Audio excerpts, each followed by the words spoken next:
दादा सांगलीचे आमदार सुधीरदादा गाडगीळ, विकासरत्न, कर्तव्यदक्ष, कार्यसम्राट, सर्वसामान्यांच्या हाकेला धावून जाणारे, महिला सक्षमीकरणासाठी नेहमी आघाडीवर असणारे आपले सांगलीचे आमदार, सांगलीचे दादा, माननीय आमदार सुधीरदादा गाडगीळ यांना वाढदिवसाच्या हार्दिक हार्दिक शुभेच्छा.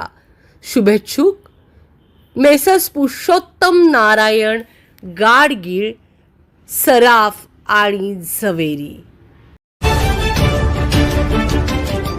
ताज्या बातम्यांसाठी पाहत रहा तिचा सागर न्यूज. अंजली दमानी यांना खरात प्रकरणातला खुराक, मुख्यमंत्री कार्यालयातूनच. सरकारच्या टार्गेटवर कोण? राऊतांचे एका दगडात दोन पक्षी. नाशिकचा भोंदूबाबा अशोक खरात प्रकरणाची राज्यात जोरदार चर्चा असून महिलांवर अत्याचार करणाऱ्या खरातकडे राजकारणी, नेते, सेलिब्रिटी हे त्याच्याकडे यायचे अशी माहिती समोर आली. त्याचं राजकीय कनेक्शनही उघड झालं होतं. त्यातच काल सामाजिक कार्यकर्त्या अंजली दमानिया यांनी काही मोठे खुलासे केले असून खरातला कोणाचे सर्वाधिक फोन कॉल झाले, कोणत्या नेत्याशी तो किती वेळ बोलला, त्याने कोणत्या नेत्याला कितीदा फोन केले, तर त्याला कोणत्या नेत्याने किती वेळा फोन केला, त्याचं किती वेळ बोलणं झालं, अशी A to Z माहिती त्यांनी दिली. त्यामध्ये उपमुख्यमंत्री एकनाथ शिंदे यांचे खरातला 17 कॉल, तर रुपाली चाकणकरांचे त्यांना 177 कॉल झाल्याचे दमानिया यांनी उघड केलं.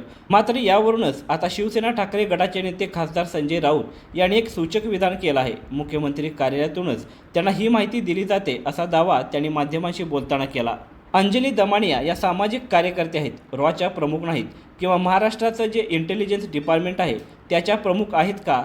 तर तसं नाही. म्हणजेच त्यांना ही सगळी माहिती मुख्यमंत्री कार्यालयातूनच दिल्याशिवाय पोहोचणार नाही. इतकी गुप्त माहिती जी आहे ती कोणीही व्यक्तिगत माणूस देऊ शकत नाही. आता त्यांचे आणि मुख्यमंत्र्यांचे भाजपचे संबंध आहेतच हे तुम्ही अमान्य करू शकत नाही.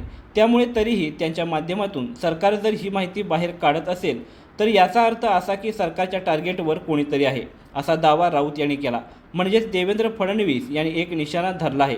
तो निशाणा काय आहे ते तुम्हाला कळेल असं राऊत म्हणाले.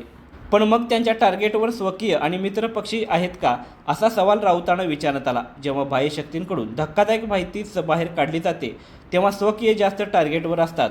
जेव्हा बाह्य शक्ती पोलिसांकडून नाही, बाह्य शक्तीकडूनच शासकीय गोपनीय माहिती जेव्हा जनतेपर्यंत, लोकांपर्यंत दिली जाते, प्रसिद्धी माध्यमांना, याचा अर्थ सरकारमधल्या लोकांच्या निशाण्यावर स्वकीय आहेत असा खळबळजनक दावा राऊत यांनी केला. राऊतांच्या या विधानाने मोठी खळबळ माजली असून आता या प्रकरणात पुढे आणखी काय घडते याकडे सर्वांचे लक्ष लागलं आहे.